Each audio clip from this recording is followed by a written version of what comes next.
Hello students, welcome back to the math classes. Students देखिए, आज की इस वीडियो में हम क्या करेंगे, कॉम्बिनेशन स्टार्ट करेंगे। आपका बिजनेस मैथमेटिक्स का जो चैप्टर 4 है उसमें आपका सेकंड पार्ट किसका है, कॉम्बिनेशन का। फर्स्ट तो था परमुटेशन, अब आज करेंगे कॉम्बिनेशन। ठीक है, तो देखो सबसे पहले आपके पास आते कि कॉम्बिनेशन होता क्या है आपका। ठीक है, तो कॉम्बिनेशन क्या होता है, different groups that can be formed by choosing r things from a given set of n different things ignoring their order of arrangements. Means आपके पास मान लो एन ऑब्जेक्ट्स हैं। ठीक है, उन एन ऑब्जेक्ट्स में से आपको आर ऑब्जेक्ट्स चूज करने हैं, सिलेक्ट करने हैं। तो उसका जो एक प्रोसीजर होता है, जो वे होता है उसको चूज करने का, उसको ही हम क्या बोलते हैं, कॉम्बिनेशन बोलते हैं। ठीक है, तो ये क्या आप कॉम्बिनेशन आपका क्या हुआ, एन ऑब्जेक्ट्स में से आर ऑब्जेक्ट को हम कितने तरीके से सिलेक्ट कर सकते हैं, उसको हम क्या बोलते हैं, कॉम्बिनेशन। फॉर एग्जाम्पल आपके पास मान लो कि इसमें आपके पास 5 नंबर है, 1 2 3 4 एंड 5। अगर इन 5 नंबर में से हमें कोई भी 2 नंबर सिलेक्ट करने हो तो इसको हम क्या बोल देंगे कि 5 में से 2 नंबर को सिलेक्ट करना। अब वो 2 नंबर कौन कौन से हो सकते हैं आपके, 1 2 भी हो सकता है, 1 3 भी हो सकता है, 1 4 भी हो सकता है, 1 5 भी हो सकता है, 2 4 भी हो सकता है, 2 3 भी हो सकता है, 2 5 भी हो सकता है। ठीक है, 3 4 भी हो सकता है, 3 5 भी हो सकता है, 4 5 भी हो सकता है। अरेंजमेंट का इश्यू नहीं होता है इसमें कि हम पहले 5 को सिलेक्ट करते हैं तो हो सकता है बाद में 4 आ जाए आपका।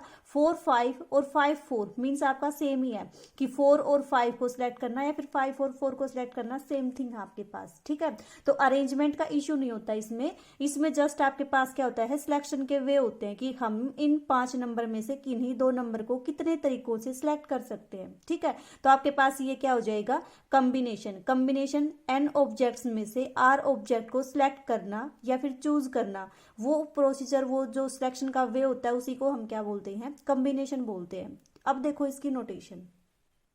नोटेशन क्या होती है, जैसे परमुटेशन के लिए आपने पी यूज किया था, कॉम्बिनेशन के लिए किसका यूज करोगे आप, सी का यूज करोगे। तो अगर आपके पास एन ऑब्जेक्ट्स गिवन हो और उसमें से आपको आर ऑब्जेक्ट्स क्या करने हो, सिलेक्ट करने हो, तो आप कितने तरीकों से सिलेक्ट कर सकते हो, एन सी आर। ठीक है, ये आपके पास क्या है, number of ways of selecting r objects out of n objects. ठीक है, अब इसका फॉर्मूला क्या होता है आपके पास, एन फैक्टोरियल अपॉन आर, यहाँ पे है तो आर फैक्टोरियल इंटू इन दोनों का difference means n minus r, और इसका भी आपका फैक्टोरियल। तो देखो परमुटेशन में तो जस्ट क्या होता था आपके पास, n factorial upon n minus r factorial, लेकिन इसमें आपके पास जो आर ऑब्जेक्ट्स आप सिलेक्ट करोगे वो उसका फैक्टोरियल भी साथ में आएगा।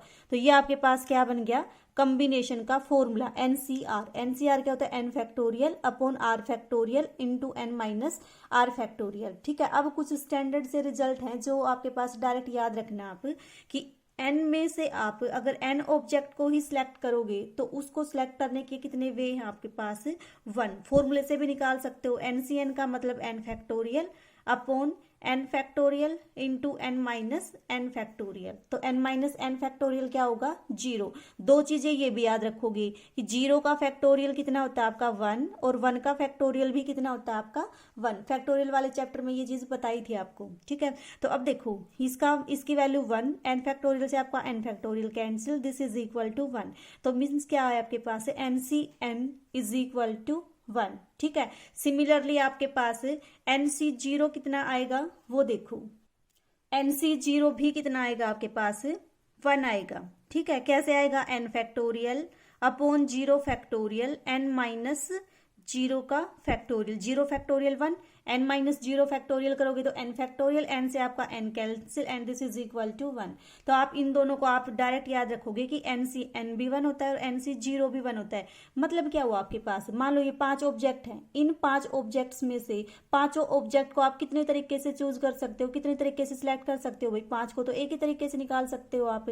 जैसे आपके पास कोई मान लो कोई एक पॉकेट है, उसमें आपके पास 5 कॉइन है, और मैं आपसे कहूं कि इन 5 कॉइन को आप कितने तरीके से निकाल सकते हो कि 5 कॉइन आपके एक साथ आए, तो एक ही बार में निकाल दोगे भाई, आप अपनी पॉकेट में हाथ डालोगे 5 कॉइन निकाल दोगे। तो इसका मतलब एन ही ऑब्जेक्ट हो और एन के एन आपको सिलेक्ट करने हो तो कितने तरीके से कर सकते हो आप, एक तरीके से ही कर सकते हो। ठीक है, और इसी तरह से अगर कोई भी ऑब्जेक्ट ना सिलेक्ट करना हो तो उसके लिए भी कितना होता है आपके पास, उसकी वैल्यू भी आपकी 1 होती है। तो ये कुछ स्टैंडर्ड से रिजल्ट है, इनको आप एज ए रिजल्ट याद रखना।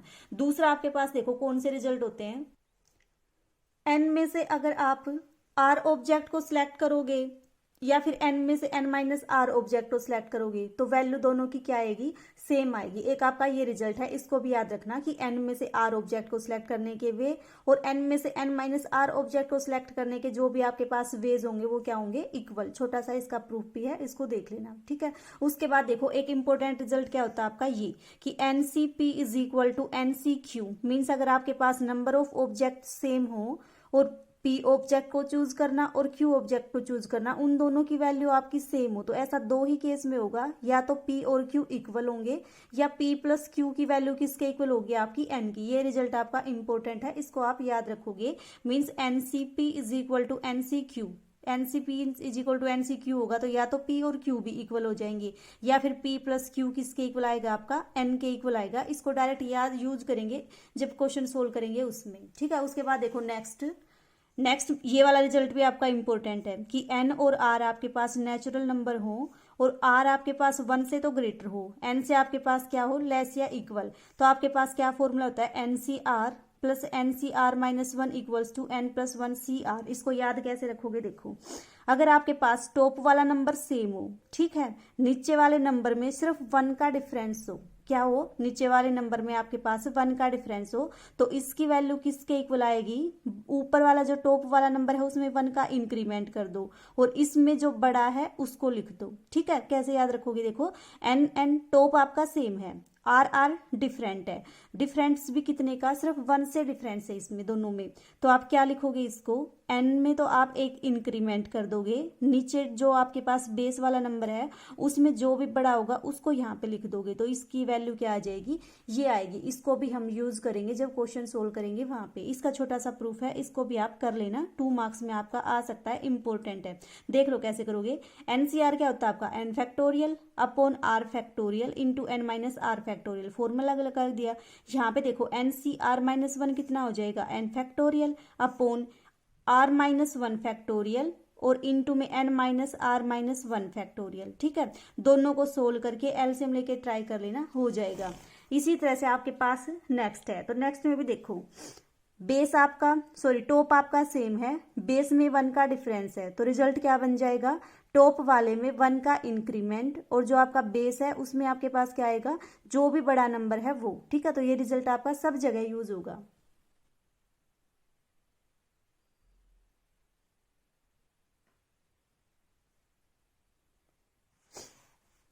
उसके बाद देखो, उसके बाद इसके एग्जाम्पल हैं, इन एग्जाम्पल्स को हम नेक्स्ट वीडियो में करेंगे। आज की इस वीडियो में इसका छोटा सा इंट्रोडक्शन था और इसके फॉर्मूले थे, आप इनको याद करना, उनके बेस के ऊपर इन क्वेश्चंस को सोल्व करेंगे, ठीक है। फिर भी कहीं पे डाउट आता है प्रूफ करने में जो ये आपके पास बताया था अभी, तो आप मेरे से पूछ लेना।